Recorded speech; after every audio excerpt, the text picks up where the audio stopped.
नाज़रीन अस्सलाम वालेकुम। नाज़रीन, गुज़िश्ता 24 घंटे में पाकिस्तान की सियासत के वो जमूद टूटा जो 9 अप्रैल और 10 अप्रैल के बाद से मसलसल एक जद्दोजहद चल रही थी। उसका एक जमूद था, उसका एक इनर्शिया था। कल वो टूटा, उसने एक नई शक्ल अख्तियार कर ली जब 20 नशस्तों में से पंजाब के ज़िमनी इंतखाबात में तहरीक इंसाफ ने 15 जीत ली, एक अभी डिस्प्यूटेड है। PMLN को के सपोर्टेड जो कैंडिडेट्स हैं, PMLN के अपने कैंडिडेट तो नहीं थे, PMLN के सपोर्टेड कैंडिडेट्स को 4 सीटें मिली, एक इंडिपेंडेंट जो है वहां से जीता। एक कुछ आदाद शुमार आप स्क्रीन पे देख भी सकते हैं। इसकी सूरत हाल जुलाई 2018 में ये थी कि इन 20 नशस्तों में से 10 तहरीक इंसाफ ने डायरेक्टली खुद से जीती थी अपने कैंडिडेट्स के जरिए, 10 इसमें इंडिपेंडेंट उम्मीदवार थे। वो इंडिपेंडेंट उम्मीदवार 10 के बजाय अब 1 रह गए। तहरीक इंसाफ के 10 जो है वो बढ़ के 15 हो गए। एक सीट मजीद भी ऐसी है जिसमें 50-60 वोट ही का डिफरेंस था। तो ये एक ऐसी सूरत हाल है जो पंजाब और पाकिस्तान की सियासत जो है उसको इसने हिला के रख दिया। ये पहली दफा हुआ कि एक सियासी जमात ने 13 जमातों के एक अलायंस को हराया भी, और ये भी एक आम तसव्वुर समझा जाता है कि एक ऐसी सियासी सूरत हाल थी जिसमें तमाम तर हुकूमत की मशीनरी और निज़ाम की तमाम ताकत भी इमरान खान की जमात के खिलाफ खड़ी थी। तो ये पाकिस्तान की सियासत का एक बड़ा टर्निंग मोमेंट है। इसकी अहमियत क्या है, इसके आगे क्या होगा, 22 तारीख को क्या होगा जब परवेज इलाही साहब चीफ मिनिस्टर बन जाएंगे, चौधरी परवेज इलाही, उसके बाद क्या वो कंटिन्यू करना चाहेंगे पूरा 1 साल के लिए या अर्ली इलेक्शन हो जाएंगे। वो अर्ली इलेक्शन कब हो सकते हैं, क्या वो अक्टूबर में हो जाएंगे, वो नवंबर दिसंबर के बाद होंगे। इन तमाम चीज़ों पर बात करने की 3 इंतहाई इंटेलिजेंट और बड़े इन्फॉर्म्ड जो शख्सियात हैं वो मुझे आज की इस नशस्त में ज्वाइन कर रहे हैं। मेरे साथ स्टूडियोज़ में तशरीफ रखते हैं जनाब सरवर बारी साहब, मेरे साथ इस्लामाबाद स्टूडियोज़ में हैं। Free and fair election network के सरबराह रह चुके हैं। अभी पतन जो इलेक्शन मॉनिटरिंग ग्रुप है, ऑर्गेनाइजेशन है जिसने इस इलेक्शन को बहुत डीपली कवर किया, उससे पहले भी सर्वेज निकाले, उसके साथ मुंसलिक हैं। Very warm welcome to him. Pakistan के प्रोमिनेंट पॉलिटिकल एनालिस्ट और सहाफ़ी, टेलीविजन एंकर पर्सन जनाब आरिफ हमीद भट्टी साहब जो हैं मुझे लाहौर से ज्वाइन कर रहे हैं, और इसी तरह मज़हर अब्बास साहब जो हैं जो PFUG के सेक्रेटरी जनरल रह चुके हैं, वीडियो लिंक के जरिए मुझे कराची से ज्वाइन कर रहे हैं। So very warm welcome to all my 3 guest and analyst. अगर मैं शुरू कर सकूँ सबसे पहले सरवर बारी साहब, चूंकि आपका इलेक्शन पर बड़ी गहरी नज़र है और आरिफ हमीद भट्टी साहब भी सुन रहे हैं, मज़हर अब्बास साहब भी सुन रहे हैं और हज़ारों लोग और सुन रहे हैं इस वक्त, जिस तरह से इसको कंसीड कर लिया, ये पहली दफ़ा हुआ। PMLN ने रात के 9 बजे 9:30 बजे उन्होंने कहा कि जी हमने अपनी शिकस्त तस्लीम कर ली है। उस वक्त नज़र आ रहा था 2-3 सीटें उनकी बन रही। वो कहते हैं कि जी हमने एक नई तारीख सेट कर दी है। उससे एक तासुर हुआ कि वो इलेक्शन कमीशन को उन्होंने बड़ी मुबारकबाद दी। उससे एक कंसर्न ये पैदा हुआ कि इलेक्शन कमीशन, जिसके बारे में बाकी सब मीडिया ये समझता है कि उसका कोई भी इंडिपेंडेंट या रिस्पेक्टेबल रोल नहीं रहा गुज़िश्ता चंद हफ्तों में, उसके अंदर वो ट्रस्ट और क्रेडिबिलिटी पैदा करने की कोशिश कर रहे हैं, और ये भी एक साजिश टाइप चीज़ है। मैं साजिश तो नहीं कहूँगा इसको, लेकिन ये यकीनन बहुत हैरानकुन बात है और यकीनन इसको वेलकम करना चाहिए कि PMLN ने बहुत गर्मजोशी से जो अपनी शिकस्त है उसको तस्लीम किया। लेकिन उसके पीछे मुहर्रिकात क्या हैं कि वो तो ज़्यादा वही बता सकते हैं, हम तो स्पेकुलेट कर सकते हैं। और मेरा अंदाज़ा ये है कि एक तो ये है कि वो अच्छा बनना चाहते हैं अवाम के सामने कि हम बहुत अच्छे हैं, और इस तरह कहकर वो ये भी गालबन छुपाना चाह रहे हैं कि जो उन्होंने कोशिश की, भरपूर कोशिश की, और उसके लिए हमारे पास बहुत सारा डेटा है, हमने वो डेटा पब्लिक भी किया है। इंतखाबात और जो वोटर्स हैं उन पर असरअंदाज होने के लिए कैंडिडेट्स को जो कल सारा दिन कैंपेन चलती रही, बहुत नहीं उससे पहले भी कल भी चलती रही। जैसे शिबली फराज साहब को, गिल साहब को, और इसके अलावा अली गंडापुर को रोका गया। तो हर किस्म के हथकंडे इस्तेमाल करने की कोशिश की गई है जो कि फेल हो गए। अब अगर वो कहते जी इलेक्शन में धांधली हुई है तो जाहिर है जैसे आपने कहा तो फिर इलेक्शन कमीशन के ऊपर उंगली उठती। तो ये प्राइवेटली कह रहे हैं। मुझे एक बड़े इंपॉर्टेंट लीडर ने ये कहा कि रिगिंग हुई है, लेकिन रिगिंग किसने की है? तो उनका इशारा ये है कि PMLN के खिलाफ इलेक्शन में रिगिंग हुई है। देखिए, सबसे पहली बात ये है कि जो हमने वो निकाले थे 163 तरीक़ेकार रिगिंग के, 18% लोगों ने जिनका हमने सर्वे किए, एग्जिट पोल किए हैं, हमने कल किए थे, 18% वोटर्स ये कह रहे हैं कि हमने जब हम पहुंचे वोट डालने के लिए, पोलिंग बूथ के अंदर गए तो हमारा वहाँ वोट नहीं था और 8300 पे वही पोलिंग स्टेशन था जिसके ऊपर हम खड़े थे, और फिर भी वोट नहीं था। और 18% is a big number.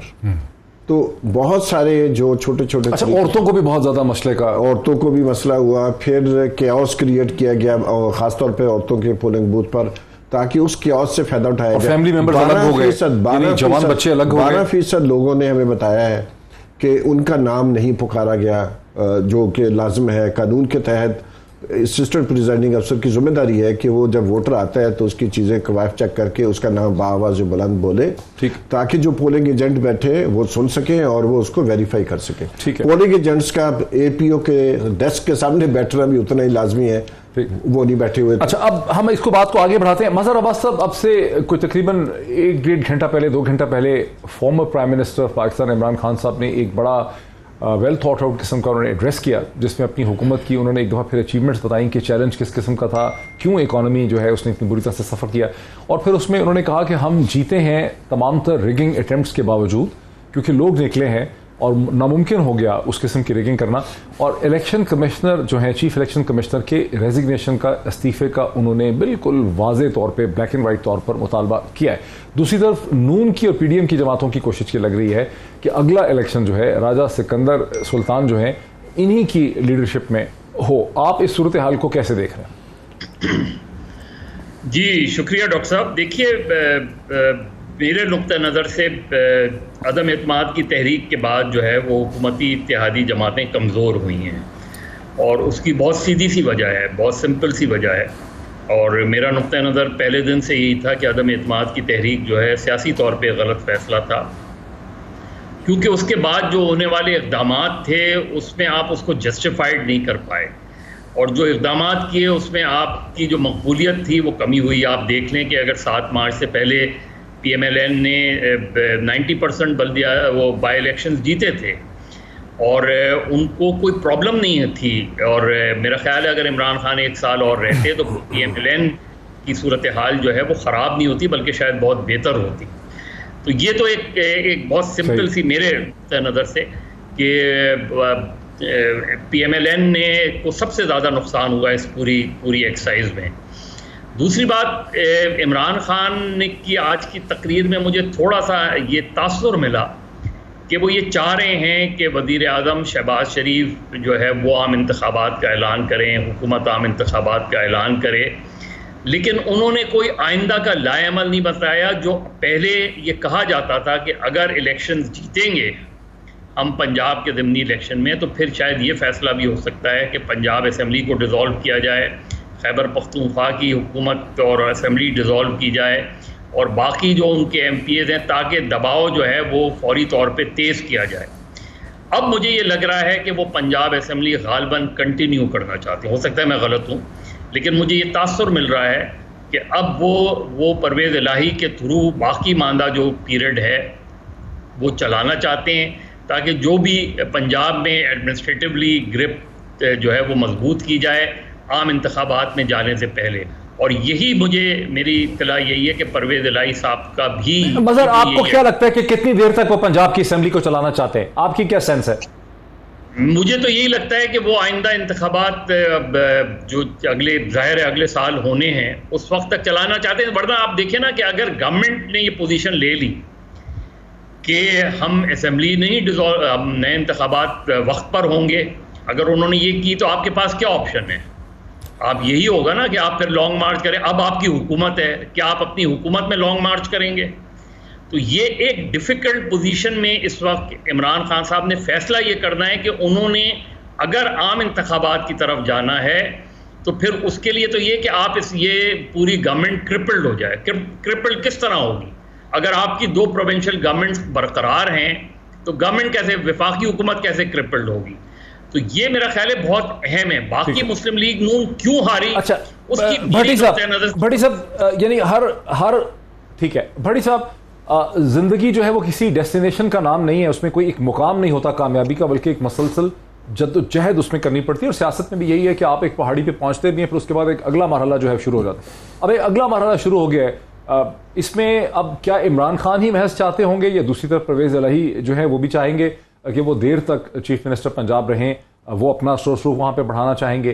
Tehreek Insaf को इलेक्शन कब चाहिए होंगे? क्या उनको इलेक्शन अक्टूबर में चाहिए होंगे, या नवंबर के बाद दिसंबर में चाहिए होंगे, या उनको बहुत देर से वो इलेक्शन चाहिए होंगे? इन डायनामिक्स को आप कैसे देखते हैं? बिस्मिल्लाहिर्रहमानिर्रहीम। डॉक्टर साहब, मैं थोड़ी सी गुजारिश करना चाहूंगा। इमरान खान ने कोई 50 सालों बाद आवाम को शऊर दी है। 81 से ये नून लीग जीतती आई। अब नून लीग नहीं हारी, मैं माफी चाहता हूं। 14 जमातें, वफाकी हुकूमत, सूबाई हुकूमत और सरकारी लोटे, हर हलके में अब भी नून लीग को 8 से 10 हजार जाली वोट डलवाए गए। अब भी इमरान खान ने एक गलती, सरकारी सियासी लोटों को तो सजा दे दी। आज भी पंजाब में जो अफसर है उस्मान बुजदार जैसे नाहल आदमी की 80% वो ही लगे हुए हैं, और उन्होंने ही सबसे ज्यादा धांधली कराई जो उस्मान बुजदार के दौर में रहे। जो ये इलेक्शन करते हैं ना, मलक अहमद अली खान साहब के इलेक्शन तस्लीम करते हैं। दरअसल इस हुकूमत को गिराने में मलक अहमद खान साहब का बहुत रोल था। सीधा वजीर आला पंजाब उन्होंने बनने थे, कस्में कुराने भी हो गई थी, बस वो हो बन गई थी ना, बस भाईजान वो सीढ़ी थे।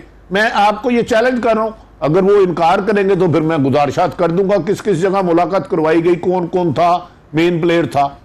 देखें, सूबाई हुकूमत उनकी, वफाकी उनकी, तरक्याती फंड उनके पास, हर पीटीआई के डेरे पर छापे, उनके हमायतियों की गिरफ्तारियां, 40 लाख बंदे मार दिए। ओ भाई, इन्होंने एक्सेप्ट ना करते तो क्या करते? इलेक्शन कमीशन इनका, ताकतवर इनके, कैसे ना तस्लीम करते? मुझे समझ नहीं आती आप लोगों की, मेरी समझ से बाहर है। क्या किस में धांधली का इल्जाम लगाते? धांधली के लिए 3 टूल होते हैं ना, हुकूमत हो, सरकारी मशीनरी हो, ताकतवर हल्के हो, इलेक्शन कमीशन हो, वो सारे तो इनके थे। अब इमरान खान ने काम किया कि लोगों को जगा दिया। 59% ज़िमनी इलेक्शन में वोट कभी नहीं डलता, कभी नहीं डलता। ना सिर्फ वोट डाला बल्कि एक स्टेज पे आई थी कि आरओ से रिजल्ट चेंज कराए जाए, लेकिन इतना प्रेशर था कि करना चाहने वाले भी कुछ नहीं कर सके। 8-10 हल्के में वोट दिया। दूसरी बात, अगर इमरान परवेज लाई चाहते हैं वो वजीर आला रहे, अगर इमरान खान ने उनकी बात मान ली और जल्द इलेक्शन की तरफ ना गए, जनरल इलेक्शन तो नहीं कहना चाहिए, डर लगता है, आम इंतखाबात कह लेते हैं, क्योंकि मदर साहब ने मुझे कहा था जनरल ना कहा करता था। आम इंतखाबात में इमरान खान नुकसान उठाएंगे। हाँ, क्योंकि जनरल इलेक्शन अगर उन्होंने देर की है जल्दी की, वो अगर देर की तो इमरान खान नुकसान उठाएंगे। हाँ, जरदारी साहब ने उन्हें मशवरा दिया। जरदारी साहब ने देखे जो जाओ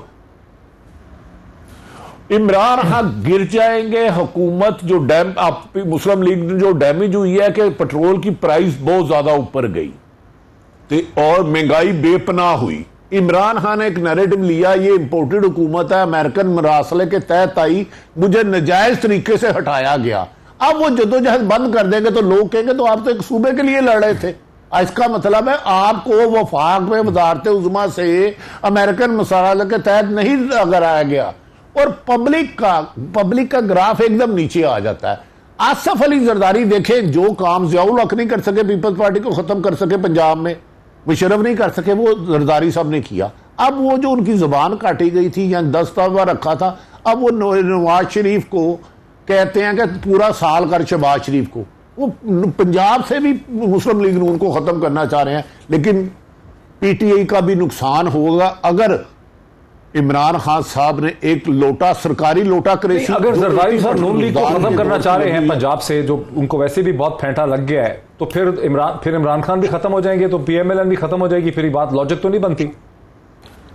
नहीं, देखिए, टोटल खत्म नहीं होती, लेकिन दोबारा नून लीग में जान पड़ जाएगी। अपने आप को एक साल खड़ा होने में खासी गुंजाइश मिल जाएगी। फिर वो अपना जो बयानिया था इसको भी चेंज करेंगे आने वाले इलेक्शन में, फिर वो अदारों से भी टकराएंगे। ठीक है, ये मेरी नजर में इमरान खान मैं मजहब को भी इसमें लेके आऊं, सर बारी साहब को भी लेके आऊं। सर बाजार मेरे साथ रहे आरिफ साहब। मुझे जो समझ आई है बात आरिफ हमीद साहब की, मुझे भी सेंस इसकी समझ आ रही है कि इमरान खान साहब के पास एक बड़ा ताकतवर बयानिया था विक्टिम होने का, निकाले जाने का, साजिश होने का। अब जब पंजाब में वो इलेक्शन जीत लेते हैं तो वो जो मोमेंट है वो गुजर जाता है। उसके बाद पॉलिटिक्स को नए चीज़ें जो है वो डिफाइन करेंगी। अगर यहाँ पर तहरीक इंसाफ बहुत देर तक बैठ जाती है और 100 दिनों के अंदर इलेक्शन के लिए स्टैंड नहीं लेती, और 100 दिनों के इलेक्शन का मतलब है कि अब 190 डेज डाल दें तो हम अब जुलाई के दरमियान में खड़े हैं, लेट्स से कि हम 20 जुलाई पे खड़े हैं, तो 20 जुलाई, 20 अगस्त, 20 सितंबर, 20 अक्टूबर, इसका मतलब है कि 30 अक्टूबर को या नवंबर के पहले हफ्ते में इलेक्शन होने चाहिए। अगर बिलफर्ज आप ट्रांजिशन के लिए वेट करना चाहते हैं तो फिर दिसंबर में होने चाहिए। तो अगर इस तरह की पोजीशन नहीं होती तो तहरीक इंसाफ को नुकसान होने लग जाएगा। देखिए, पहली बात तो ये है कि जो तहरीक इंसाफ या खान साहब कह रहे हैं कि इलेक्शंस का ऐलान किया जाए, मुझे उसकी कोई लॉजिक समझ नहीं आ रही। लॉजिक समझ नहीं आ रही? मुझे नहीं समझ आ रही बिल्कुल। लेकिन ये कहना आरएफ भट्टी साहब को भी सुना है आपने? मैंने सुना है, लेकिन मैं ये समझता हूँ कि यकीनन अगर मैं उनकी जगह पे होता तो मैं 3-4 काम करता फौरी तौर पर। अच्छा, पहली बात तो ये है कि मैं हुकूमत बनाने की कोशिश करता, और नैब के कवानीन में जो चेंज किया गया है उनको मैं वापस रिवर्स करवाता। ठीक है। मैं इलेक्शन कमीशन की तश्कील की बात जो हम कर रहे हैं खान साहब, उसके लिए मैं अगर ताकत में हूँ, पावर में हूँ, तो मैं फिर तो कर सकता हूँ। लेकिन मैं अगर ये नून वाले या जो पीडीएम की हुकूमत है वो इलेक्शंस अनाउंस करती है तो पीटीआई का कोई रोल नहीं होगा। जो ईवीएम का इशू है, ओवरसीज वोटिंग का मामला है, नैब के लॉज का उसका इशू है, केयर टेकर गवर्नमेंट बनानी है। अच्छा, मैं फोकस 2 मिनट में ब्रेक से पहले उसमें क्या ईवीएम वापस आ सकती है 3-4 महीनों में? आनी चाहिए। नहीं, उसकी लॉजिस्टिक अरेंजमेंट हो सकती है? बिल्कुल हो सकती है कि अच्छा, आप कह रहे हैं कि इमरान खान शहबाज शरीफ की हुकूमत 2 वोटों पे है, उसको गिरा कर अगर गवर्नमेंट वहां बना लें तो ये भी उतनी कमजोर गवर्नमेंट। अगर शहबाज शरीफ साहब गवर्नमेंट का ऐलान करते हैं, इलेक्शंस का ऐलान करते हैं, तो PTI is a loser, big loser as per as the new caretaker setup is concern. तो मुझे समझ नहीं आ रही कि खान साहब ये क्यों कह रहे हैं कि जी फौरी तौर पर इलेक्शंस का ऐलान किया जाए, क्योंकि जो केयर टेकर नॉमिनेट करना है तो वो लीडर ऑपोजिशन ही करना है, नूर आलम करेगा, पीटीआई का कोई रोल नहीं होगा उसमें। ठीक है। तो अगर पीटीआई शहबाज की हुकूमत गिर भी जाती है, शहबाज शरीफ साहब की, तो पीटीआई की भी कमजोर और वुलनरेबल गवर्नमेंट होगी ना 2 वोटों के ऊपर। लेकिन जो जितनी भी हो, लेकिन जो चीजें तय करनी है, आपने लोगों को इधर से उधर करना है, आपने केयर टेकर चीफ मिनिस्टर बनाने हैं, आपने प्राइम मिनिस्टर बनाना है, आपने ये भी तो हो सकता है ना कि प्रेसिडेंट असेंबलियां तोड़ ले और शहबाज शरीफ साहब वोट न ले सकें। नहीं, वो तो अलग है, लेकिन ये देखें, ये चौधरी खानदान जो है हुकूमत में आएंगे या असेंबली में बैठेंगे तो ये रोल प्ले कर सकेंगे ना। नहीं तो ये तो जितना भी नया सेटअप बनेगा आम इंतखाबात के लिए, उसमें तो तहरीक इंसाफ का 0 रोल होगा। तो इसलिए it doesn't make any sense. अगर चौधरी फैमिली के 2 लोग अपनी सपोर्ट विड्रॉ कर लेते हैं और सपोज बाप या कोई और पार्टी भी विड्रॉ कर लेती है मोमेंट देख के, तो फिर प्रेसिडेंट क्या असेंबली तोड़ सकते हैं या वो जो नहीं, जब तक प्राइम मिनिस्टर नहीं कहता प्रेसिडेंट नहीं तोड़ सकता। नहीं, लेकिन अगर प्रेसिडेंट अपना वोट ना ले सके, प्राइम मिनिस्टर का वोट ना ले सके, बेयर मिनिमम ना ले सके, फिर वो तो माइनॉरिटी गवर्नमेंट चलेगी। फिर प्रेसिडेंट के पास राइट है। नहीं, फिर वो माइनॉरिटी गवर्नमेंट चलाता रहेगा या वो नहीं, मेरा ख्याल फिर जो मुझे समझ आती है कि वो जरूरी है कि पीटीआई की गवर्नमेंट फॉर्म हो। ठीक है। उसके बाद कोई समझ आती है कि जो इन्होंने 3-4 माह में काम किए हैं उनको अनडू करना पीटीआई के लिए लाजिम होगा। किसी कॉन्स्टिट्यूशनल एक्सपर्ट को भी ले लेते हैं, क्योंकि पॉइंट हम तीनों को ज़्यादा क्लियर नहीं होगा। हम चारों लोगों को एक ब्रेक लेते हैं, ब्रेक के बाद इस बात को आगे बढ़ाते हैं आफ्टर द ब्रेक।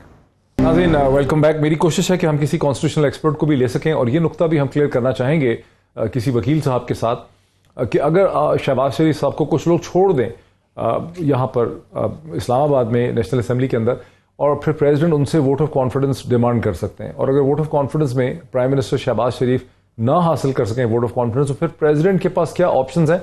इस सवाल का हमने जवाब ढूंढना है और किसी हमें कॉन्स्टिट्यूशनल एक्सपर्ट से पूछना है। उतनी देर में मजहर अब्बास साहब की तरफ चलते हैं। मजहर अब्बास साहब, आपने ये डिस्कशन सुनी, ये डिस्कशन खासी ब्रेनी किस्म की होती चली जा रही है कि ऑप्शंस किसी के पास भी अब कोई बहुत आसान अभी भी नहीं है, सिस्टम बड़ा उलझा हुआ है, कोई स्ट्रेट इसमें सोल्यूशन नहीं है। जब आपसे बात की थी तो टोटली डिफरेंट इश्यूज थे, अब तो इश्यूज ये खड़े हो गए हैं कि इमरान खान को तो चाहिए, जैसे कि आरिफ हमीद भट्टी कहते हैं कि उनकी पॉपुलैरिटी एक सर्टन पल्स पे है, और वो जितना वक्त गुजरता चला जाएगा, अगर वो उस पल्स से पीछे उठ के हुकूमत करने बैठते हैं तो पॉपुलैरिटी उनकी वेन कर जाएगी। बारी साहब ये कहते हैं कि नहीं, उनके पास उनको कोई फायदा नहीं है फौरी इलेक्शन करवाने का। आपको क्या समझ आ रही है? देखिए डॉक्टर साहब, उस वक्त भी या पहले भी इलेक्शन से पहले भी हम डिस्कशन करते थे तो ये बात आती थी ज़ेर बहस कि इमरान खान साहब ने कौमी असम्बली से इस्तीफ़ा दे के गलत फैसला किया, इसलिए कि आप अंदर और बाहर दोनों तरफ से दबाव बढ़ाते हैं। ये नहीं होता, या तो आप एन ब्लॉक तमाम असम्बलियों से इस्तीफ़ा दे देते, आपने सिर्फ कौमी असम्बली से इस्तीफ़ा दे दिया, सेनेट में भी मौजूद है, चारों सूबाई असम्बली में भी मौजूद है, तो जो इम्पोर्टेड गवर्नमेंट का तासुर है वो तो सिर्फ कौमी असम्बली की हद तक तो नहीं है। तो मैं सरवर बारी साहब की बात से जो है वो मेरा ख्याल है उनकी बात ठीक है कि अगर आपने इलेक्शन कैसे होंगे, इलेक्शन कमीशन कैसे तब्दील कर सकते हैं आपको कोई लीगल फ्रेमवर्क में आप करेंगे ना तब्दील। वो लीगल फ्रेमवर्क क्या अवेलेबल है? लीगल फ्रेमवर्क ये अवेलेबल है कि लीडर ऑफ द हाउस इस वक्त शहबाज शरीफ हैं, लीडर ऑफ द ऑपोजिशन राजा रियाज हैं। तो वो मिलकर ही कर सकते हैं, वो मिलकर ही नैब का चेयरमैन बना सकते हैं। नहीं सर, वो मिलकर भी नहीं कर सकते, वो नया लगा सकते हैं। मेरा ख्याल है कि चीफ इलेक्शन कमिश्नर एक कॉन्स्टिट्यूशनल पोजीशन है और उसको निकाल नहीं सकती हुकूमत या ऑपोजिशन मिलकर। नहीं, वो डॉक्टर साहब मैं वो बात कह रहा हूं कि देखिए, हटाने का तो तरीका ये कि इमरान खान साहब सुप्रीम जुडिशल काउंसिल में क्यों नहीं गए चीफ इलेक्शन कमिश्नर के खिलाफ? अभी तक उन्होंने कोई रेफरेंस फाइल नहीं किया ना। तो या तो वो रिजाइन कर सकता है या आप सुप्रीम जुडिशल काउंसिल में जाएं, वरना तो कॉन्स्टिट्यूशनली आप उसे नहीं हटा सकते। लेकिन तो सुप्रीम जुडिशल काउंसिल में टेक्निकल बुनियादों के ऊपर देखें, कानून कोई सच्चाई के ऊपर तो नहीं ना चल रहा होता, ना परसेप्शन पे चलता है। कानून के अंदर आपको बड़ी हार्ड किस्म की एविडेंसेस लानी पड़ती है, वो एक डिफिकल्ट चीज होगी। लेकिन आप जो चीज कह रहे हैं मजहर, मैं आपकी लॉजिक को थोड़ा सा क्वेश्चन करना चाहता हूं। देखिए, हर लॉजिक की काउंटर लॉजिक भी है। अगर इमरान खान नेशनल असेंबली ना छोड़ते तो जो पॉलिटिकल मोमेंटम उन्होंने जनरेट किया, जिसका रिजल्ट हमने कल देखा है, वो भी तो फिर जनरेट नहीं ना हो सकता था असेंबली के अंदर बैठ के। तो आप ये बताएं ना कि आप इस वक्त क्या सूरत हाल है। आप ठीक है, आप पंजाब असेंबली की ज़िमनी इलेक्शन जीत गए, पंजाब में आपकी गवर्नमेंट बन गई, फिर आप क्या हुकूमत गिरा सके? नहीं गिरा पाए ना आप। क्या आपने हुकूमत को इस्तीफा देने पर मजबूर कर दिया? नहीं किया मजबूर। हाँ, आपकी पॉपुलैरिटी की वेव जो है वो अपनी जगह है, जिसने आपको ज़िमनी इलेक्शन जितवा दिए। अब अगर आपका टारगेट ये है कि फौरी इंतखाबात हों, तो फौरी इंतखाबात के लिए तो प्रेशर बिल्ड करना पड़ेगा ना। प्रेशर कैसे? अच्छा मजहर इसमें बारी साहब भी बोलना चाह रहे थे, लेकिन अनवर मंसूर खान साहब ने, फॉर्मर अटॉर्नी जनरल पाकिस्तान, हमें ज्वाइन किया चूंकि हमें कॉन्स्टिट्यूशनल एक्सपर्ट से बात करना चाह रहे थे। अनवर मंसूर खान साहब, बहुत शुक्रिया आपका, बहुत ही शॉर्ट नोटिस पे आपने हमें ज्वाइन किया। सवाल जो हमारे सामने हल तलब मसला है वो ये है कि अगर शहबाज शरीफ साहब असेंबली में अपनी सपोर्ट खो देते हैं, 2-3 लोगों की कोई पार्टी पीछे हट जाती है, तो प्रेसिडेंट उनसे वोट ऑफ कॉन्फिडेंस मांगेंगे। Suppose president vote of confidence मांगते हैं, वो वोट ऑफ कॉन्फिडेंस जीत नहीं सकते, उसके बाद प्रेसिडेंट की ऑप्शन क्या है? क्या एक माइनॉरिटी गवर्नमेंट चल सकती है या प्रेसिडेंट असेंबली तोड़ सकते हैं? देखिए, इसमें असेंबली तो प्रेसिडेंट नहीं तोड़ सकते, मगर ये कर सकते हैं कि जो भी कॉन्फिडेंस ऑफ दी असेंबली जो है वो हासिल कर सकता है, उसको वो करेंगे। बिकॉज उसकी अगर ये वोट ऑफ नो कॉन्फिडेंस होता है, और अगर वोट ऑफ नो कॉन्फिडेंस जो है वो हो जाता है इसका, तो फिर जैसे कि शहबाज शरीफ साहब ने इलेक्शन अपना दोबारा कराकर और as a prime minister take over कर लिया है, तो if he can not get a vote of confidence, a similar process will be followed. Hello, देखिए ना, अगर शहबाज शरीफ साहब वोट ऑफ कॉन्फिडेंस नहीं ले सकते, सपोज 172 नहीं लेते, 170 ले लेते हैं, 168 ले लेते हैं, और इमरान खान की पार्टी जो है वो असेंबली में आ जाती है, वो ज्यादा वोट ले लेते हैं, लेकिन वो भी 2-3 से ज्यादा नहीं ले सकेंगे, उसके लिए उनको और छोटी जमातों की सपोर्ट हासिल करनी होगी।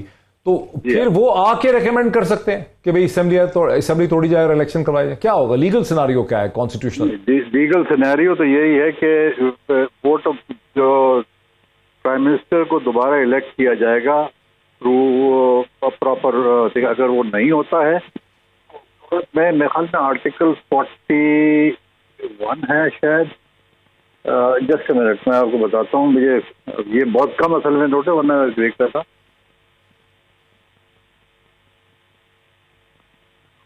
एक इंटरेस्टिंग सिचुएशन है, क्योंकि एक आम परसेप्शन ये थी कि प्रेसिडेंट जो है, अगर प्राइम मिनिस्टर अगर वोट ऑफ कॉन्फिडेंस 2 दफा हो जाता है और कोई क्लियर विनर नहीं है, तो प्रेसिडेंट जो है वो फ्रेश इलेक्शन कॉल कर सकता है। बिल्कुल, पता चल रहा है कि गालिबन फ्रेश इलेक्शन कॉल करना प्रेसिडेंट के उसमें नहीं है, प्रेसिडेंट के उसमें नहीं है, मगर ये है कि ये जरूर है कि आर्टिकल 48(5) में लिखा है, where the president dissolves the national assembly notwithstanding anything contained in clause 1, he shall appoint a date not later than 90 days। ये आर्टिकल 48(5) में लिखा है। 48(4) कहता है 48(1) कहता है in exercise of the function the president shall act on and in accordance with the advice of the cabinet और the prime minister. मगर 5 कहता है where the president dissolves the national assembly notwithstanding anything contained in clause 1 he shall appoint a date not later than 90 days of dissolution for the holding the election. ये थोड़ा confusing है। ये कह रहा है कि नॉटविथस्टैंडिंग 1, इसका मतलब ये है कि एडवाइस ऑफ द कैबिनेट की जरूरत नहीं है, he can do it, but under what conditions, वो conditions यहाँ पे कहीं mention नहीं है। This will be an interesting case. Basically president जो है technically he acts on the advice of the prime minister, but if there is no prime minister, तो फिर और and another prime minister cannot be elected in accordance with the constitution because उसकी minimum requirement है number of votes की, unlike the provincial assembly जहां पर कि अगर नंबर पूरे नहीं होते हैं तो सेकंड राउंड के अंदर जो हाईएस्ट वोट लेता है वो ले लेता है।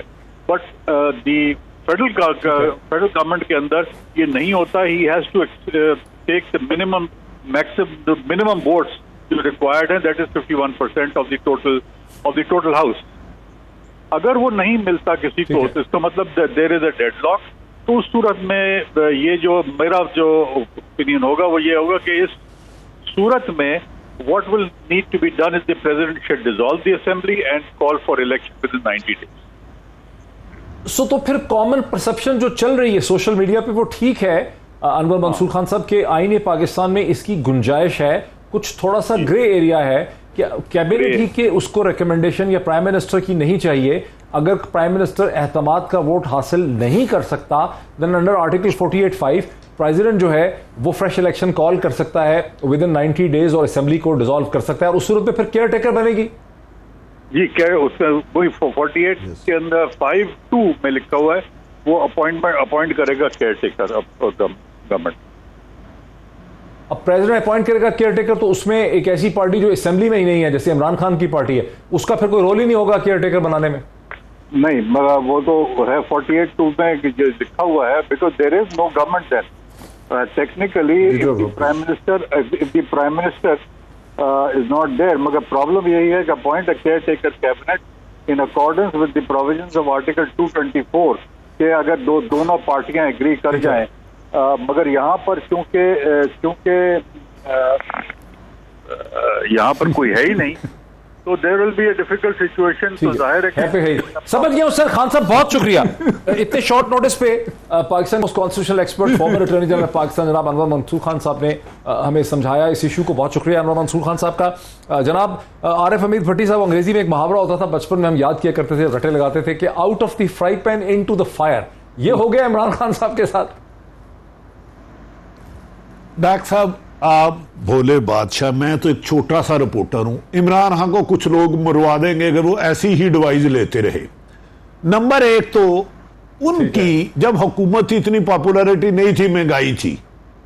अमेरिका से एक मरासला आता और इमरान खान बार बार कहते हैं वजीर आजम तो मैं था, किसको कह रहे थे ये असेंबली तोड़ाओ, वो ड्रेस किसको है।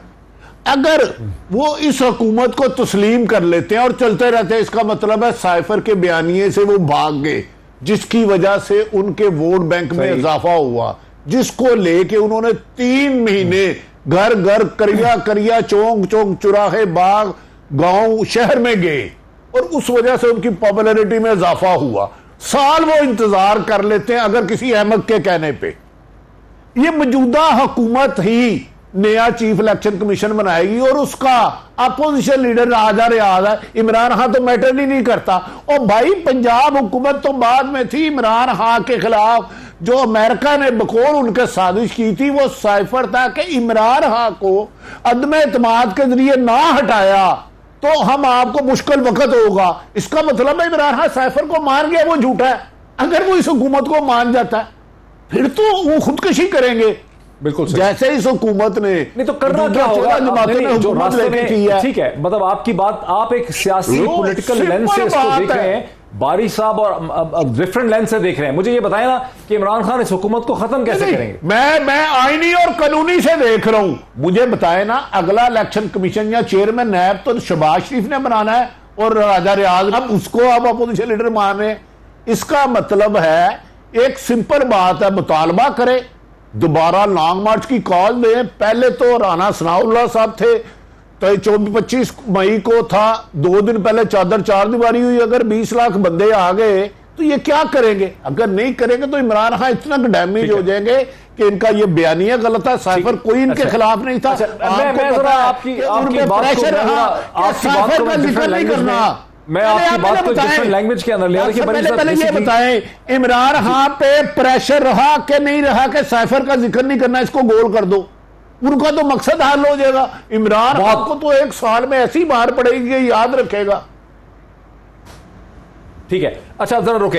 देखिए मजहर अब्बास साहब एंड सरवर बारी साहब, यहां पर एक जेन्युइन फॉल्ट लाइन है। एक साइड पे एक प्योरली पॉलिटिकल लेंस से वो देख रहे हैं कि पॉलिटिकल मोमेंट है जो इमरान खान को कैश करना है। बारी साहब उसको एक एडमिनिस्ट्रेटिव और लीगल लेंस से देख रहे हैं। मजहर अब्बास साहब, आप किस लेंस से देख रहे हैं इसको? प्रैक्टिकल लेंस कह रहे हैं आप, इसको क्या कहेंगे आप? देखिए डॉक्टर साहब, 2 ही तरीके हैं। अगर आप सियासी तहरीक में जाते हैं और आप सियासी तहरीक में जाते हैं और उसके नतीजे में इतना प्रेशर बनाते हैं कि शहबाज शरीफ साहब के पास कोई चॉइस नहीं हो, वो इस्तीफ़ा दे दें या उनसे इस्तीफ़ा ले लिया जाए। अब ये इस्तीफ़ा लेने की जो रवायत है पाकिस्तान में बहुत आम रही है। तो डिपेंड करता है कि इमरान खान साहब कितना दबाव इस्लामाबाद में बढ़ा सकते हैं, क्योंकि आईनी रास्ता तो बहुत सिंपल सा है। इमरान खान साहब असेंबली में जाएं, जो कुछ इत्तेहादी नाराज हैं अगर उनको साथ मिलाएं और इस गवर्नमेंट को फारिग कर दें, इस गवर्नमेंट के खिलाफ वोट ऑफ नो कॉन्फिडेंस ले आएं और जो भी बड़े प्राइम मिनिस्टर बने वो असेंबली डिसॉल्व कर दे। तो एक तो ये तरीका आईनी तरीका है, वो मुझे होता नजर नहीं आ रहा। तो दूसरा तरीका यही है कि आप सियासी तहरीक में जाएं, तहरीक का आगाज करें। ठीक है, अब जरा रुक जाए यहाँ पे, जरा रुक जाए। मैं ब्रेक से पहले बारी साहब को इस बात दोबारा। बारी साहब देखें, अगर पॉलिटिकल तहरीक की बात आती है तो अब इमरान खान की सिचुएशन स्ट्रेटेजिकली ये हो गई है from the point of view politics कि अब इस्लामाबाद के तीनों तरफ उनकी हुकूमत है। पंजाब मरी वाली साइड से, आज़ाद कश्मीर, खैबर पख्तूनख्वा। अब इस्लामाबाद एक छोटा सा आइलैंड है। अगर इस्लामाबाद की सिर्फ सरहदों के ऊपर आकर भी लोग बैठ जाएं और बहुत बड़ा क्राउड, क्योंकि अब पंजाब पुलिस उनको मारने के लिए है नहीं, न केपी की पुलिस है, न आज़ाद कश्मीर है, तो भी सेंट्रल गवर्नमेंट चोक हो जाएगी, जिस तरह से रोम को बारबेरियंस ने 5th सेंचुरी में फारग कर दिया था। मेरा नहीं ख्याल कि अब जो पंजाब के इंतखाबात के बाद जो है खान साहब को कोई लॉन्ग मार्च करने की जरूरत है। नहीं, मैं लॉन्ग मार्च में लफ्ज़ लॉन्ग मार्च गलत है, मतलब एक पॉलिटिकल प्रेशर, ना ही धरना देने की जरूरत है, ना जो प्रेशर बिल्डअप होना है अब वो असेंबलियों के अंदर ही होना है। और मैं समझता हूँ कि यही ऑप्शन है, क्योंकि देखे ना अभी तक स्पीकर ने जो गलती इन्होंने की है, PDM की गवर्नमेंट ने, कि उन्होंने इनके कौमी असेंबली के जो लोग हैं उनके इस्तीफे मंजूर नहीं किए। तो वो एक तलवार जो है लटक रही है कि वो अभी अगर असेंबलियों में वापस चले जाएं, हाँ, और वो कहें कि जी शहबाज शरीफ के पास जो है मेजॉरिटी नहीं है, हाँ, और वोट ऑफ कॉन्फिडेंस ले और उसमें फेल हो जाता है, तो फिर जाहिर है प्रेसिडेंट दूसरी पार्टी को कहेगा कि आप वोट ऑफ कॉन्फिडेंस ले। और ये सूट करता है PTI को कि उन्होंने ये बहुत सारी चीज़ें अनडू करनी है। उनको अनडू किए बगैर अगर वो जनरल इंतखाबात में जाते हैं तो वो बेसिकली जो जीती हुई जंग है उसके हारने का बंदोबस्त कर रहे हैं, उसके बंदोबस्त कर रहे हैं। मैं अगर एक ब्रेक यहाँ पे ले लूँ, एक कॉकटेल है इमरान खान साहब को यूज़ करनी पड़ेगी पॉलिटिकल मूवमेंट की, और उसके प्रेशर बढ़ाना होगा, मतलब दोनों चीज़ें करनी होंगी, legal, constitutional and political. Break के बाद मजीद बात करते हैं कि कैसे ये चीज़, how the cookie can crumble after the break. Welcome back. ऐसा लग रहा है कि हमने अपने प्रोग्राम की इस नशिस्त के तीनों जो पार्टिसिपेंट्स हैं और हमारे जो हैं उनके दौरान किसी किस्म का एक कंसेंसस जो है वो पैदा होने लग गया है कि इमरान खान की ऑप्शंस बेसिकली पॉलिटिकल हैं, या आप ये कह लें कि कॉकटेल ऑप्शंस हैं, पॉलिटिकल और लीगल कॉन्स्टिट्यूशनल, यानी दबाव भी बढ़ाएं और दरमियान में अपनी लीगल ऑप्शंस को भी एक्सरसाइज करें। वो ऑलरेडी उसको एक्सरसाइज करने की कोशिश भी कर रहे हैं। बैक टू यू आरफ हमीद भट्टी साहब, एडवाइजर बन जाए इमरान खान साहब के, उनको बताएं कि क्या करें। देखिए, इमरान खान जो इस वक्त इमरान खान के करीब हैं उनको मरवा देंगे, मुझे अंदाजा हो रहा है, क्योंकि आप भी इमरान खान साहब आपका भी बड़ा एहतराम करते हैं। इमरान खान मैं कुछ नहीं एडवाइस वगैरह करता, क्यों मेरी असेंबली से नहीं आगे मुझे इतने नोटिस मिल गए। अरे भाई आप बाज आए, अपोजिशन में मैं बोलता, शहबाज साहब से भी मिला था अपोजिशन में, नहीं नून लीग पे मैं शहबाज शरीफ साहब से भी मिला था जब वो अपोजिशन में, इक़्तिदार में नहीं। गुजारिश है कि उनका स्टैंड मेन ये था कि मेरे खिलाफ आई है, साजिश हुई है, उस वजह से उन्होंने कौमी असेंबली से इस्तीफे दे दिए। क्या वो थूक के चाटेंगे? फिर उन्होंने सदर पाकिस्तान ने खत लिखा हुआ है चीफ जस्टिस साहब को कि साफिर का कमीशन बनाया जाए। अब इन सब मुतालबों से उनको बहुत तेजी से वापस आना पड़ेगा, भागना पड़ेगा, सिलेंडर करना पड़ेगा। और उससे जो अवाम में हुआ है कि इन्होंने ताकतवर हलकों से टकरा गए, मुल्क से शहबाज नवाज शरीफ 2 दफा टकराए तो भाग गए मुल्क से, मुशर्रफ दौर में भी और इस दौर में भी। इमरान खान एक सियासी खुदकशी करेंगे, क्योंकि अगर ये आते भी हैं लेकिन आप फिर क्या तोड़ सके MQM नहीं, इस हुकूमत को कैसे हटाएं? बात है तो हुकूमत को उठाना इशू ही कोई नहीं है। एक लॉन्ग मार्च की कार है, सिर्फ अच्छा मेयर इस्लामाबाद जितना शहबाज शरीफ साहब के पास है, पहले तो पंजाब में रोक लिया। अवाम से आगे देखें, ये इलेक्शन पाकिस्तान की तारीख का ऐसा इलेक्शन है जिसको अवाम ने हुकूमत को, वफाकी हुकूमत को, सूबाई हुकूमत को, इलेक्शन कमीशन को, तमाम सरकारी मशीनरी को हराया कि अवाम इतनी तादाद में 49% परसेंटेज हुई। तो मजहर साहब के अंदर से एक साफी उठा ना, हमने भी सारी उम्र जद्दोजहद की है, जद्दोजहद में नुकसान नहीं देखते। एक तवील सफर होता है, मुश्किल सफर होता है, उसी के बाद मंजिल में पहुंचते हैं। अगर हर जगह हुकूमत का इक़्तिदार ही लेना मजा है, पंजाब हुकूमत लेने ही मकसद था, तो फिर वैसे ही सौदेबाजी कर लेते, इतनी तो उन्हें वैसे मिल जानी थी। ये तो जो फिर अमेरिका का भी मकसद हल हो गया, इमरान खान सफर से भी भाग गए और शहबाज शरीफ वज़ीर आज़म भी रहे। आइंदा चेयरमैन नैब उस्मान शहबाज शरीफ और राजा रियाज लगाएंगे, इलेक्शन कमीशन भी कभी रिटायर हुआ तो वही लगाएंगे, तो ये तो पिक्चर से ही आउट रहेंगे। तो इससे बेहतर सियासत छोड़े, शौकत खानम के लिए दोबारा डोनेशन का ठीक है। मैं मजहर अब्बास साहब, मुझे जो समझ आई है, मुझे जो भट्टी साहब की बात समझ आई है कि अगर इमरान खान साहब वो बातें मान लें जो आप उनको एडवाइस कर रहे हैं, बारी साहब एडवाइस कर रहे हैं, तो इमरान खान साहब जो हैं वो एक पिंजरे में मुकैयद हो जाएंगे, टेम हो जाएंगे सिस्टम में, सिस्टम की फोर्सेस के हाथ में। और उनको ये नहीं करना चाहिए बिकॉज इसमें उनकी सियासी मौत है, ये पॉलिटिकल सुसाइड होगी उनकी। देखिए डॉक्टर साहब, मैं तो उन्हें कोई एडवाइस नहीं करता, मैं किसी को भी कोई एडवाइस नहीं करता। मैं तो 2 सिनेरियो सामने रख दिए जो उनके पास हैं, एक आईनी रास्ता और दूसरा तहरीक का रास्ता। देखिए उनकी वेव है और वेव हमेशा बरकरार नहीं रहती, वेव जो है वेरी करती है। अभी आज वेव है, जब आप पंजाब में 6 महीने हुकूमत करेंगे तो आप जो है वो महंगाई कंट्रोल नहीं कर पाएंगे क्योंकि सिचुएशन ऐसी है, तो आप अनपॉपुलर हो जाएंगे।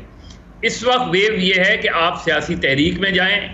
सियासी तहरीक के 2 ही ऑप्शंस हैं, गवर्नमेंट रखते हुए जाएं, गवर्नमेंट्स को डिसॉल्व करें, असेंबलियों को डिसॉल्व करें, एक क्योटिक सिचुएशन डेवलप करें और मरकजी हुकूमत पर दबाव डालें कि वो इस्तीफा दे दे। ये एक सियासी ऑप्शन आपके पास है सियासी तहरीक का।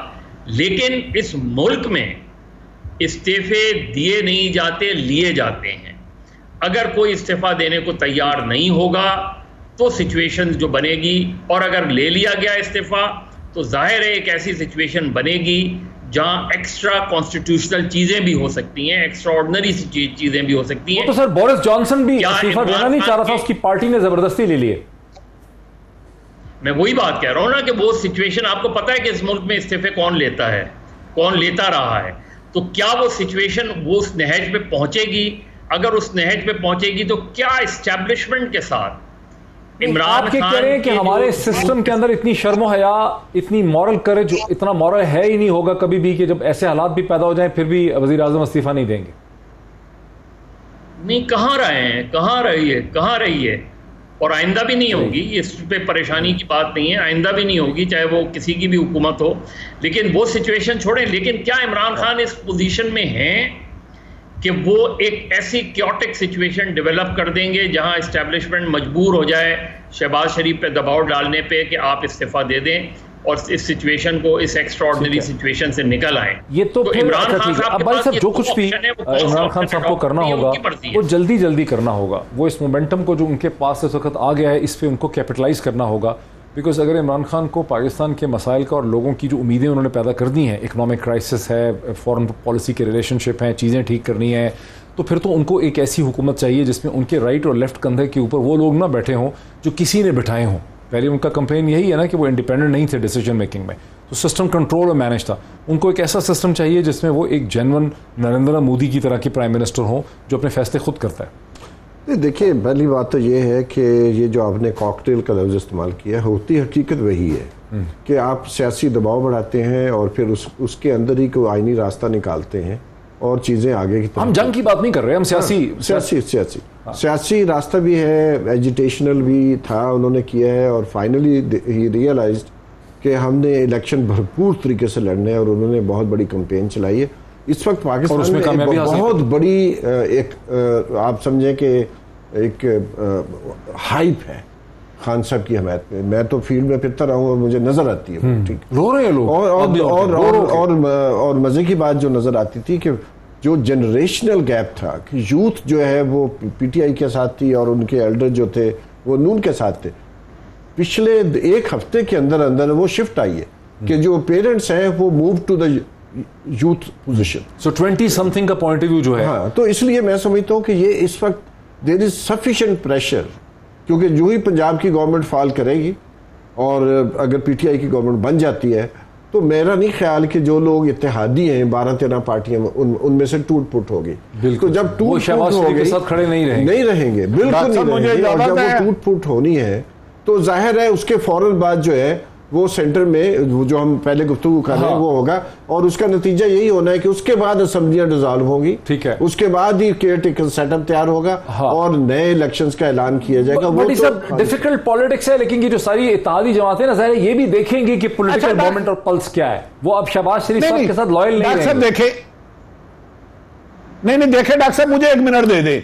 गुजारिश है, एक तरफ इमरान खान साहब ने 3 महीने जो ग्राफ अपना ऊपर लेके गए हैं ना, वो हुकूमत में थे नहीं था।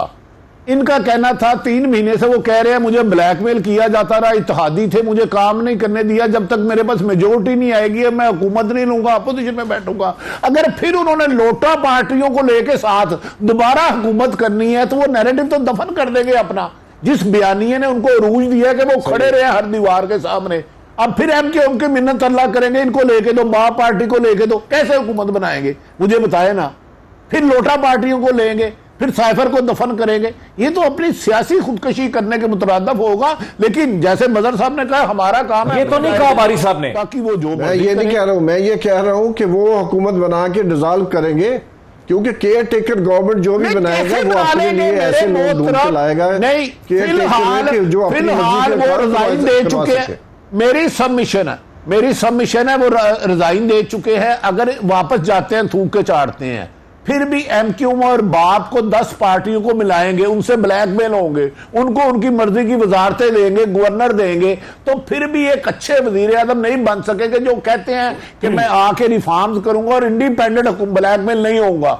मेरा मौकफ ये है कि नए इलेक्शन में जाके नहीं तो फिर देखिए भट्टी साहब आप क्या कह रहे हैं? आप ये कह रहे हैं कि इमरान खान साहब सड़कों पे मीडिया से इस किस्म का दबाव बढ़ाएंगे क्योंकि उनके पास पंजाब है कि शहबाज शरीफ साहब इसी में आफियत समझेंगे, इतना दबाव से जो है सिलसिला बैठ जाएगा। बाकी दोनों भी ये नहीं कह रहे कि वो ये कह रहे हैं कि वो अंदर आए, निजाम के अंदर इंटरफेयर करके शहबाज शरीफ की हुकूमत को गिरा दे। मजहर अब्बास साहब आएंगे तो नुकसान करेंगे, गिराएंगे तो लोटों को ये 1 महीना नहीं बर्दाश्त कर सकेंगे। ये हुकूमत प्रेशर में आपको बता दूं सिचुएशन, क्योंकि खुद नून लीग में बहुत ज्यादा इख्तलाफ आता है कि हम बहुत डैमेज हो गए। अब सियासी सिनेरियो देखें, वोट बैंक गिर जाता है।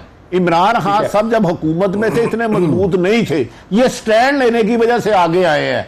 तो अब वफाकी हुकूमत बिल्कुल बैसाखियों की आखिरी नोक पे खड़ी है, तो उसके लिए ठहरना ज्यादा सही है। अच्छा मजहर साहब, एक मेरे आज भी एक टिक्कर मसलसल चलता रहा और ये बात सही है, पहले भी हमारे कानों में ये बात पड़ती रही कि जनाब नवाज शरीफ साहब जो हैं उनका चक्कर चल रहा था कि मैंने पहले भी हुकूमत लेने और बनाने की मुखालफत की थी। और ये हकीकत है कि पीएमएलएन के दोस्त हमारे हमें ये बताते रहे कि नवाज शरीफ साहब नहीं चाहते थे कि इस किस्म की हुकूमत को ज्यादा देर चलाया जाए। इमरान खान को गिराने में वो इंटरेस्टेड थे लेकिन हुकूमत लेने में इंटरेस्टेड नहीं थे। अब इस पर कॉमेंट कर दें। देखिए मेरे ख्याल में तो वो इमरान खान साहब की हुकूमत को गिराने में भी इंटरेस्टेड नहीं थे, क्योंकि उन्हें नज़र आ रहा था कि पंजाब उनका बेस है। उन्हें नज़र आ रहा था कि पंजाब में उस्मान बुज़दार अनपॉपुलर हो रहा है, उनके इक़दाम अनपॉपुलर हो रहे हैं, पीएमएलएन का ग्राफ बढ़ रहा है। तो उनकी जो पहली मीटिंग हुई थी शहबाज से, तो उन्होंने यही कहा था कि इसकी ज़रूरत क्या है, इसको लिंगर ऑन करें। उसके बाद जब ये कन्विंस किया गया उनको कि जी वोट ऑफ नो कॉन्फिडेंस उसके खिलाफ आ जाएगी, हम कुछ इक़दाम करके इलेक्शन करा देंगे, इलेक्शन पे चले जाएंगे, तो उन्होंने उस पर रजामंदी जाहिर की। जब वो भी नहीं हुआ और बात फिर इस IMF और इस महंगाई की तरफ चली गई, तो उस वक्त नवाज शरीफ साहब ने, जो आखिरी विजिट था शहबाज शरीफ का, उनको मेरी इत्तला के मुताबिक उनको एडवाइस की थी कि जाके जरदारी साहब और इनको कन्विंस करें कि हम फंसते जा रहे हैं, हमें फौरी तौर पे इलेक्शन में जाना चाहिए बजाय इसके कि IMF की तरफ जाएं। हम इलेक्शन में जाएं वरना हम फंस जाएंगे। ये नवाज शरीफ साहब की एडवाइस थी शहबाज को जब आखिरी बार वो लंदन में जाके उन्हें मिले थे। अब सिचुएशन ये है कि अब तो PMLN लूजिंग साइड पर है, चाहे इलेक्शन अक्टूबर में हो या अगले साल हो। PMLN की पोजीशन बहुत कमज़ोर हो गई है। उसको रिवाइवल जो है वो देखना ये कि इमरान खान साहब की स्ट्रैटेजी क्या होती है, क्योंकि अभी तो वेव में आप जीत गए, उस वक्त फिर पूरे पंजाब का इलेक्शन होगा, कौमी असेंबली का इलेक्शन होगा, और वो इलेक्शन बड़ा मुख्तलिफ होगा। तो इमरान खान अगर अपनी वेव को बरकरार, और ये बिल्कुल सही है मजहर, जरा मैं बारी साहब का आखिरी कमेंट ले लूं कि जब 272 सीटों पे इलेक्शन होगा, चूंकि इलेक्शन एक्सपर्ट है, 20 सीटों को मॉनिटर करना, नजर रखना, लोग खड़े करने आसान था। 272 के दरमियान 20-25 सीटें मारना जो है वो कोई बहुत मुश्किल काम होना नहीं चाहिए, जिस किस्म की ट्रेनिंग हुई भी है पाकिस्तानी निज़ाम की इलेक्शन रिग करने के लिए। अब बारी साहब, नवाज शरीफ साहब को एक दलदल में फंसा दिया गया, स्लिपरी पाथ में, मतलब अगेंस्ट हिज बेटर जजमेंट, चूंकि उनको अंदाजा था कि चीज़ें गलत डायरेक्शन में जा रही हैं, लेकिन ये बाकी सारों ने गलतियां करके उनको एक भंवर में फंसा दिया, दलदल में। मेरा ख्याल ये आफ्टर थॉट है। अच्छा, ये आफ्टर थॉट है। हाँ, क्योंकि जब शिकस्त होती है तो फिर टूट फूट भी होती है। ये इख्तलाफ तो पहले से पाया जा रहा था, लेकिन अब इख्तलाफ जो है बहुत सामने आ गया है और इसके असरात बहुत ज़्यादा दूर असरात हो सकते हैं। लेकिन जहाँ तक ये बात आप कह रहे हैं कि 20 इंतखाबात की निस्बत जो आम इंतखाबात हैं उसको मैनेज करना, उसमें कैंपेन चलाना मुश्किल, लेकिन ये जो इस वक्त मोमेंटम है, इसलिए खान साहब कह रहे हैं कि बार बार नए इलेक्शन हो। लेकिन मैं ये कह रहा हूँ कि नए इलेक्शन करवाने से पहले हुकूमत में चाहे वो एक दिन के लिए आए, जनरल इलेक्शन में भी रिगिंग को इसी तरह से कंट्रोल कर लेंगे, उसकी मैक्सिमाइजेशन को, जैसे कल किया। जो फील्ड में नजर आता है, अच्छा, जो फील्ड में नजर हमें आता है कि जनरल इलेक्शंस में जो इस वक्त ये तो 20 हल्के हैं ना, हाँ, लेकिन इनमें तो गोस्ट पोलिंग स्टेशन भी नहीं बने ना, वो तो अभी बाद में पता चलेगा। अच्छा, हाँ, बने थे या नहीं बने थे, क्योंकि जब तक आप मार्जिन ऑफ विक्ट्री और ऑडिट नहीं करेंगे, पूरे हर पोलिंग स्टेशन का ऑडिट नहीं करते आप। अच्छा, जो आप उस वक्त कह रहे थे, पूछ रहे थे, तो एक बात तो ये है कि जो इंतखाबात है, इलेक्शन कमीशन की जो कैपेसिटी है वो भी हमारे सामने आ गई है। हाँ, कि किस तरह 40 लाख मरे हुए लोग, जो नहीं, वो चलो ठीक कर लिए, लेकिन जो सिंध के जो लोकल गवर्नमेंट इलेक्शन हुए बेताशा जो है वो धांधली की चीज। वक्त मेरा बिल्कुल तो खत्म हो गया। सरवा बारी साहब का, मजहर अब्बास साहब का, आरिफ हमीद भट्टी साहब का, इसी तरह अनवर मंसूर खान साहब का बहुत शुक्रिया। अंग्रेजी में एक प्रोवर्ब है कि out of the fry pan into the fire. अब इस वक्त इमरान खान साहब ने एक बहुत बड़ा इंपॉर्टेंट मार्का पाकिस्तान के लोगों ने, पंजाब के लोगों ने जीत तो लिया है, लेकिन आगे की सिचुएशन जो है वो बिल्कुल भी क्लियर नहीं है कि किस किस्म के फैसले जो हैं वो इमरान खान साहब को करने होंगे। लेकिन कंसेंसस यही है कि उनको अपने पॉलिटिकल मोमेंटम को जारी रखना होगा और उनको तभी वो आगे वो सब कुछ हासिल कर सकेंगे पाकिस्तान के लोगों के लिए जो उन्होंने लोगों को वादा किया है। इतना ही, फिर आपसे मुलाकात होती।